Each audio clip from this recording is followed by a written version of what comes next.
Salut à tous. Aujourd'hui, je vais vous démontrer que l'histoire se répète inlassablement et parfois à 2000 ans d'écart. Tout le monde à peu près maintenant a entendu parler de l'affaire Jeffrey Epstein. C'est un homme richissime, milliardaire, qui a des avions privés, des maisons partout, une île même privée sur laquelle se passent des choses absolument sordides avec des élites qu'on soupçonne d'avoir fermé les yeux, qui sont de connivence et parfois même qu'on soupçonne d'avoir participé. On est en pleine enquête avec tous les documents qui ont été déclassifiés aux États-Unis. Et hier, je lisais un article du Point, du magazine du Point, de Christophe Onodibio sur un vieux scandale dans l'Antiquité qui date de l'Empire romain. Et là, effectivement, j'ai eu un choc, une connexion brutale parce que tout ce qui décrit dans cet article, ben, on l'a déjà vu ailleurs. C'est la même mécanique, les mêmes secrets, la même emprise, même les mêmes suicidés qu'on retrouve dans des coins, le même sentiment d'impunité, des mêmes types de réseaux hallucinants. Et je me suis dit, mais en fait, ça a déjà existé il y a plus de 2200 ans dans la plus grande puissance du monde antique à Rome. Et cette affaire s'appelait le scandale des bacchanales. C'est un culte religieux devenu un réseau clandestin, des réunions nocturnes, des serments de silence, des jeunes initiés, des femmes utilisées comme appâts ou peut-être même recruteuses, des hommes brisés, des témoins intimidés, des dissidents combattus et avec du chantage. Et est-ce que ça vous rappelle quelque chose? Malheureusement. Eh bien, je pense que ça rappelle tous les ingrédients de l'affaire dont on est témoin actuellement dans l'actualité. Et en fait, le Sénat romain a paniqué comme jamais. Alors, je vais vous parler de toute cette histoire. Je vais vous expliquer comment l'État a frappé massivement, comment Rome a ensuite instauré une forme de surveillance généralisée. Là aussi, ça va vous rappeler des choses. Pourquoi cette histoire antique ressemble de façon troublante à certaines affaires modernes parce que parfois l'histoire en fait ne se répète pas, elle recycle les mêmes mécanismes. Alors, c'est parti, vous allez voir, c'est passionnant. Restez jusqu'à la fin parce que cette histoire est absolument folle et elle a les mêmes ingrédients et peut-être même une grille de lecture assez similaire que ce qu'on voit en ce moment se dérouler dans l'actualité. Alors, le scandale des bacchanales, c'est quoi? Ça se passe à Rome en 186 avant Jésus-Christ.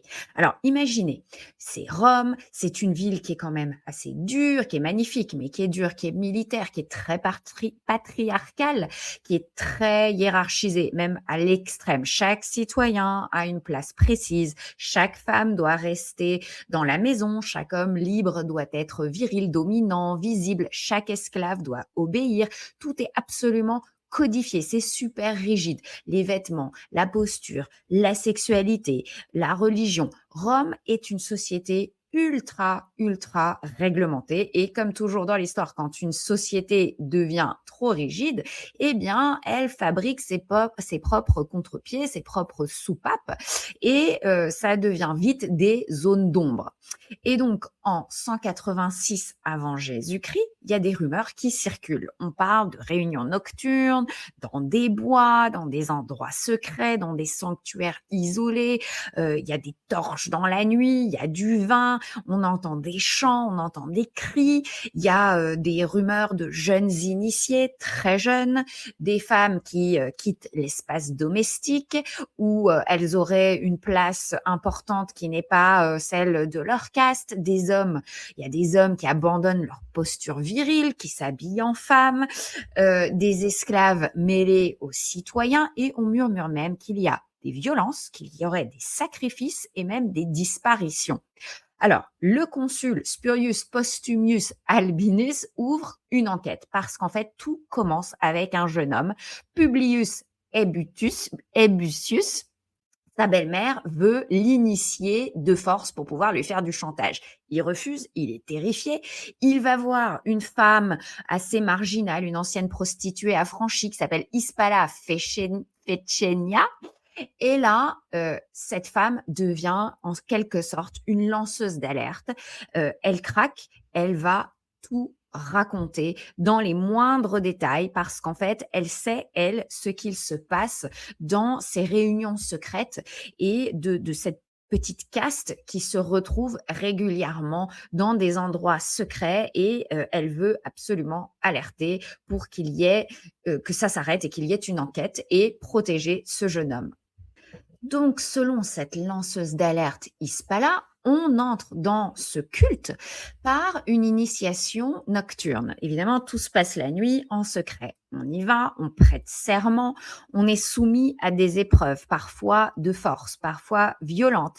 On assiste à des scènes sexuelles rituelles, on est menacé.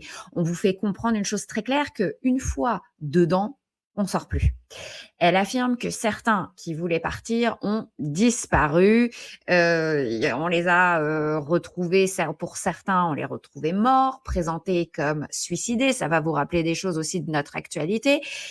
Et elle parle aussi d'intimidation, de faux témoignages organisés contre des dissidents, de groupes capables de produire plusieurs témoins coordonnés, donc des gens à qui on fait du chantage pour qu'ils témoignent de façon coordonnée. Il y a des jeunes gens qui sont totalement manipulés et puis tenus, puisque une fois qu'on rentre dedans et qu'on rentre dans ce secret, on ne peut plus en sortir. Il y a aussi des femmes qui sont utilisées comme des appâts. On retrouve ça aussi dans l'affaire Epstein, n'est-ce pas? Et un système interne de sanctions. Et la chaîne, ce qui se passe, c'est qu'elle parle, Ispala parle, Aebutus Postumius est au Sénat et soudain, on comprend, en tout cas Rome comprend, que ce n'est pas une secte marginale, que c'est un réseau qui est présent dans toute l'Italie. C'est quelque chose qui a commencé petit et de façon pernicieuse et qui s'est étendu comme une traînée de poudre qui a été contagieux dans tout le pays. Tout ce que nous savons vient surtout de Titus Livius, qui est né environ en 60 avant Jésus-Christ et mort en 17 après Jésus-Christ, parce que c'était un historien, grand historien, et il a écrit une œuvre, Ab Urbe Condita.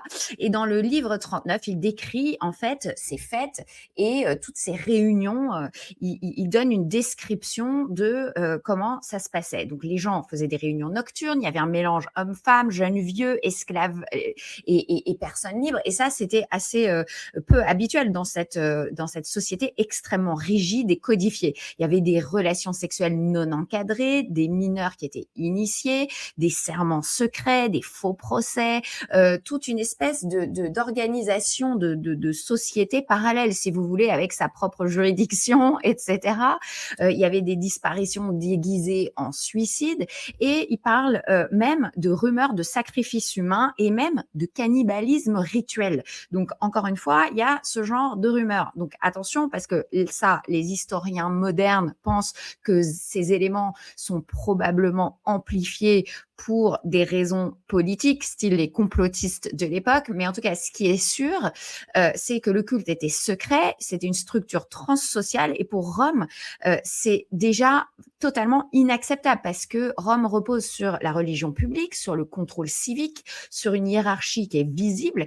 Et les bacchanales, c'était le nom de ces fêtes, faisaient exactement l'inverse. C'était des fêtes totalement débridées, dans lesquelles il y avait donc plus le rôle social habituel pour les gens, comme les esclaves côtoyaient les gens libres. En fait, c'était hyper scandaleux.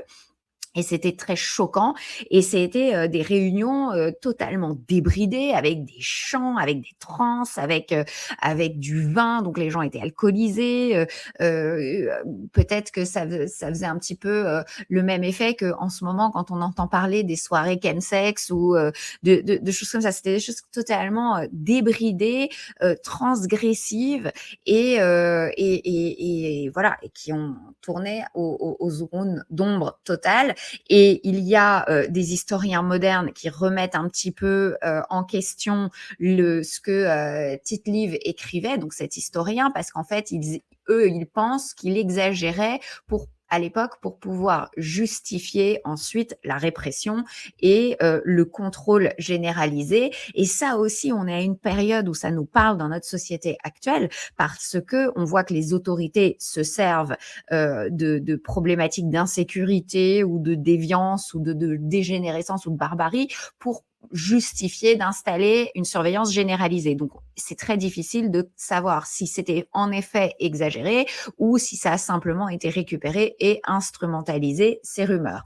En tout cas, tout ce qui est, tous les éléments qui sont décrits par Tite-Live dans son livre, c'est extrêmement parlant par rapport à ce qu'on entend et par rapport aux Epstein Files qui sont déclassifiés. On retrouve les mêmes éléments, les mêmes rumeurs, les mêmes faits, les mêmes. C'est extrêmement flippant de comparer ces deux événements. Alors, on va rentrer un petit peu dans la description que fait Tite-Live de ces événements et pourquoi ils ont lieu finalement. Quand Tite-Live parle de comportement contre nature, c'est un mot assez fort, il ne parle pas seulement de sexualité en fait. Il parle d'hommes passifs en fait qui sortent de leur rôle de virilité, comme c'est un patriarcat extrêmement tenu, des hommes qui s'habillent en femmes, qui se comportent de façon beaucoup plus féminine.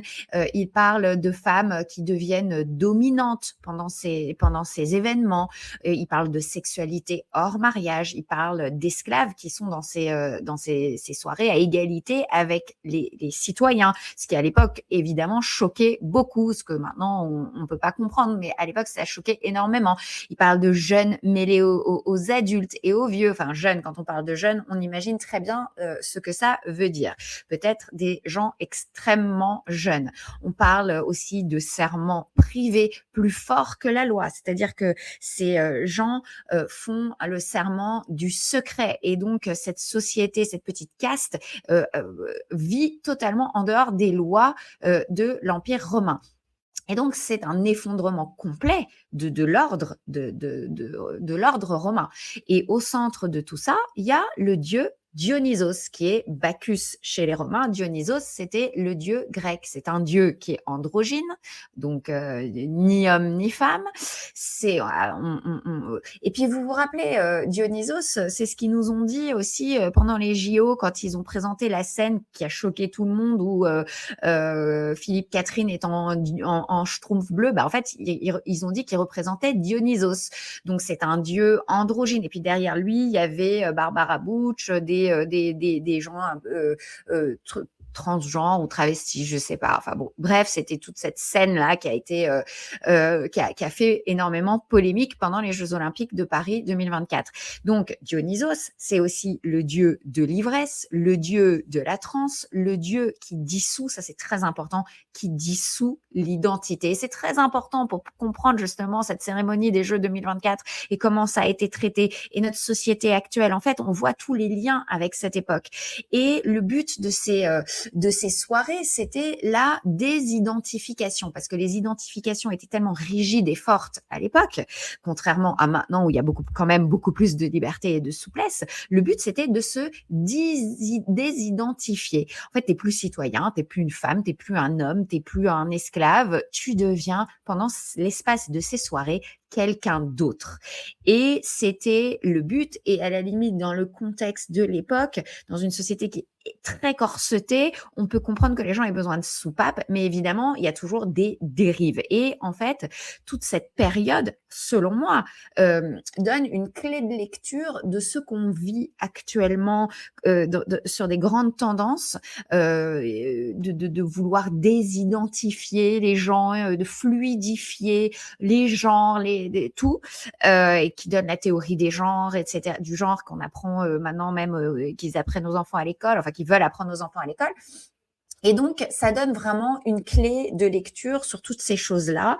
Et je pensais vraiment que c'était important de vous décrire les choses. Alors, je vais vous décrire aussi les rites dont il parle, ce que voient les initiés. Donc, imaginez la scène, vous êtes dans une nuit noire, il n'y a pas d'électricité comme maintenant, bien évidemment, il y avait des torches, des tambourins, avec des musiques qui mettent un peu en transe, du vin, beaucoup de vin, donc des états un peu seconds, des états de conscience altérés, des corps qui tournent, des danses, des femmes qui jouent le rôle des ménades. Donc, les ménades, c'est ces femmes qui elles crient, elles tiennent parfois des individus pendant certains rites. Il y a des danses frénétiques, les cheveux sont défaits. Enfin, tout est totalement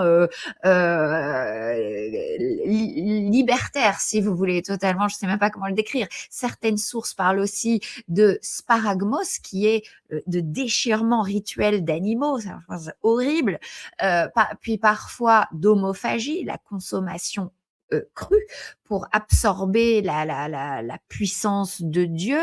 Enfin, tout ça, c'est des rites, des rituels. Ils brandissent le thyrse. Ce qui s'appelle le thyrse, c'est un bâton végétal entouré de lierre et au sommet, c'est surmonté d'une pomme de pin. Évidemment, c'est un symbole phallique sacralisé. C'est comme une espèce de verge recréée. Et on peut voir ça même sur de la poterie et tout, sur des dessins antiques de poterie, etc., d'art. C'est censé donner de l'énergie cosmique. Alors, c'est pas censé être pornographique, mais c'est plus censé être mystique, si vous voulez.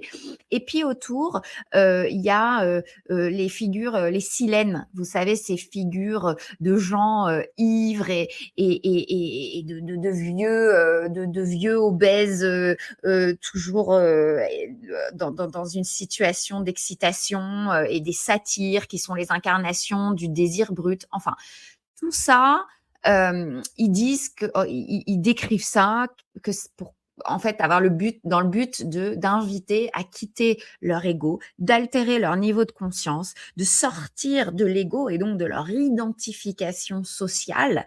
Encore une fois, même ça, c'est des thèmes qui moi m'ont rappelé des choses dont on parle, vous savez, sortir du carcan, des identités sociales rigides, etc. Enfin bon, voilà.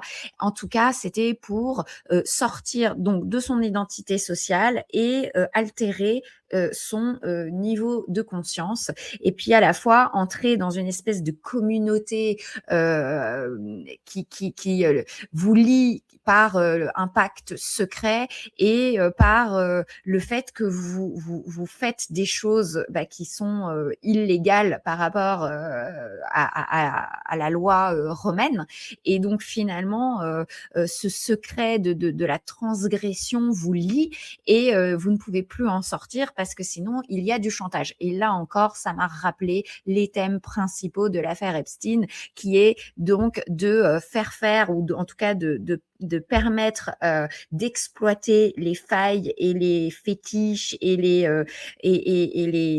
déviances sexuelles de gens puissants pour pouvoir les faire chanter ensuite, parce que une fois qu'ils sont rentrés dans cette petite caste où on les a vus, où on les a filmés en train de faire des choses illicites, ils sont coincés, ils sont à la merci des maîtres chanteurs. Et donc tout ça, tous ces thèmes m'ont rappelé bien évidemment cette affaire, et ça a 2200 ans d'écart. Imaginez-vous. Alors d'où vient ce culte? À l'origine, tout commence en Grèce, bien avant Rome, bien avant les bacchanales. Dès le 8e siècle avant Jésus-Christ, les Grecs honorent un dieu à part. Vous savez, c'est la mythologie grecque polythéiste. Alors, c'est un dieu étrange, instable, dérangeant, qui s'appelle donc Dionysos. C'est un dieu du vin, oui, mais c'est surtout, et ça, il n'est jamais présenté comme ça, un dieu, et encore moins pendant l'histoire des JO, c'est un dieu de la transe, de la perte de contrôle, de la métamorphose. Et dans la Grèce archaïque, son culte est saisonnier et souvent rural. On célèbre la vigne, la fertilité, le renouveau, on danse, on boit, on chante, on sort temporairement de soi, mais c'est saisonnier et c'est temporaire. Puis, ce culte voyage, il traverse la mer.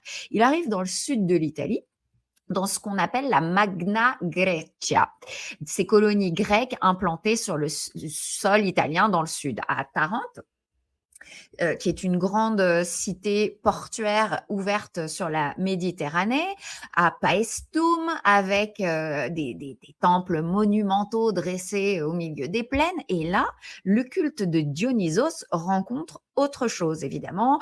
Les gens le prennent, le transforment, ils rencontrent des peuples italiques, ils rencontrent des Étrusques, et avec eux, une autre manière de faire la religion, de célébrer ces rituels, plus secrète, plus initiatique, plus structuré, donc le culte se transforme et petit à petit, ce rite change de nature.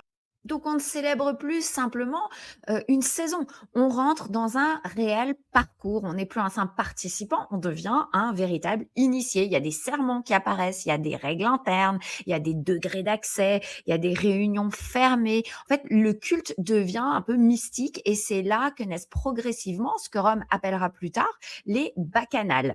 Et selon Titus Livius, un nom cristallise cette transformation et il est incarné dans une femme qui s'appelle Pacula Ania. C'est une prêtresse campanienne. Tite-Live raconte que c'est pas elle qui a inventé le culte, elle n'a pas créé Dionysos, elle n'a pas sorti les rites de nulle part, mais elle les a transformés. En fait, avant cette prêtresse, les bacchanales étaient rares, 2 jours et réservés surtout aux femmes, et seulement 3 fois par an. Et Pacula Ania aurait changé les règles. Cette prêtresse aurait ouvert le culte aux hommes. Elle aurait multiplié les cérémonies parfois plusieurs fois par mois, genre 5 fois par mois, déplacé les rites dans la nuit, structuré l'initiation, rendu le secret central. Autrement dit, elle aurait fait passer le culte d'une célébration occasionnelle à une confrérie permanente, une espèce de communauté fermée avec des codes, avec des serments, avec des loyautés internes. Et c'est précisément cette transformation-là qui va affoler totalement Rome. Parce qu'à partir de ce moment, le culte de Dionysos n'est plus seulement une fête religieuse, païenne, comme ça, folklorique. Ça devient un véritable réseau et un réseau parallèle à la loi par rapport au système de l'Empire romain. Et en fait, cette prêtresse, c'est assez incroyable. Elle fait un petit peu penser à cette Ghislaine Maxwell qui organisait tout, qui était l'hôtesse et l'organisatrice, l'instigatrice de tout ce qui se passait autour de Jeffrey Epstein.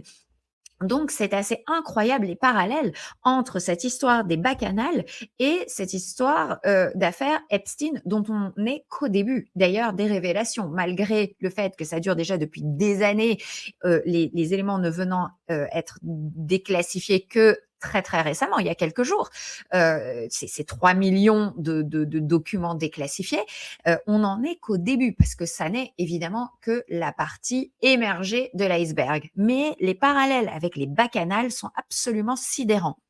Mais en fait, pour Rome, le problème n'est déjà plus tellement religieux. Rome voit évidemment pas simplement un culte un peu étrange qui s'est répandu dans tout le pays, l'Empire. Rome voit autre chose. Elle voit un réseau qui traverse les classes sociales. En fait, elle voit des serments privés plus forts que donc la loi publique, une justice interne capable de fabriquer des témoins et donc des faux témoignages pour faire tomber des dissidents, toute une organisation, des répercussions folles au niveau politique, une sexualité qui échappe totalement au contrôle familial, happée par des rites nocturnes et surtout, Rome voit là-dedans un réseau avec une loyauté concurrente, une connivence, autrement dit une société dans la société. Et pour une république, déjà pour n'importe quelle république, c'est inacceptable, mais en plus pour une république qui est bâtie sur la discipline, sur la hiérarchie, sur la visibilité, bah, en fait, évidemment, c'est une ligne rouge absolue. Alors, le Sénat décide de frapper fort, très très fort. Il vote un décret exceptionnel, le Senatus Consultum de Bacchanalibus. Ce n'est pas une simple interdiction symbolique, en fait, c'est une opération de démantèlement à l'échelle de toute l'Italie. Imaginez à l'époque, en plus, il n'y avait pas les technologies actuelles, donc ils ont dû déployer les forces de l'ordre partout. Les sanctuaires sont perquisitionnés, les réunions sont dissoutes, les prêtres de ces rites sont arrêtés, les initiés sont interrogés, certains sont exécutés sans véritable procès, c'est pas à notre époque. Des temples sont rasés. Titus Livius parle de milliers de personnes inquiétées. En fait, c'est, je crois, 7000. Enfin, c'est une véritable purge. Et pendant ce temps-là, Hispala, qui était notre lanceuse d'alerte, est placée sous protection officielle. Publius Albutius, lui, il est libéré de l'autorité familiale qui pesé sur lui parce que vous vous rappelez, c'est sa mère adoptive qui voulait le pousser à devenir initié et en quelques mois, ce qui avait mis des décennies à se structurer pardon, est totalement, pulvérisé. Ils ont réussi à démanteler cette espèce de réseau. Rome détruit cette espèce de réseau parce qu'à ses yeux, c'était plus une religion, c'était devenu une organisation parallèle qui menaçait jusqu'au fondement, de l'Empire romain. Et là, il se passe quelque chose de absolument capital et vous allez voir, ça va vous rappeler des choses dans notre actualité. Parce que Rome ne se contente pas d'écraser les bacchanales, comme on l'a vu. Elle change totalement de logiciel. Après le scandale, Rome met en place tout un arsenal de contrôle. Désormais, aucun culte ne peut exister sans une autorisation officielle. Le nombre de participants est strictement limité. Les prêtres doivent être déclarés, les sanctuaires sont inspectés, les, les réunions religieuses deviennent surveillées. Autrement dit, en fait, l'État entre dans l'intimité spirituelle des gens. Ça vous rappelle peut-être un truc en ce moment, c'est l'un des tout premiers exemples documentés de surveillance religieuse à grande échelle et donc dans l'intimité tout court des gens. Avant, Rome tolérait beaucoup plus de pratiques tant qu'elle restait publique. Mais après les bacchanales, évidemment, elle veut tout voir, tout compter, tout encadrer, tout surveiller. Et un scandale secret, finalement, a produit un État plus méfiant, plus centralisé, plus policier. Et donc, il y a une crise morale qui devient un prétexte à la normalisation massive de surveillance. Et là, forcément, il y a une question qui surgit. Combien de fois dans l'histoire un choc collectif a-t-il servi à justifier plus de contrôle, plus de fichiers, plus d'autorisation, plus de surveillance? Bah voilà, c'est une bonne question. Nous aussi, en ce moment, on le vit, ça nous parle très fortement.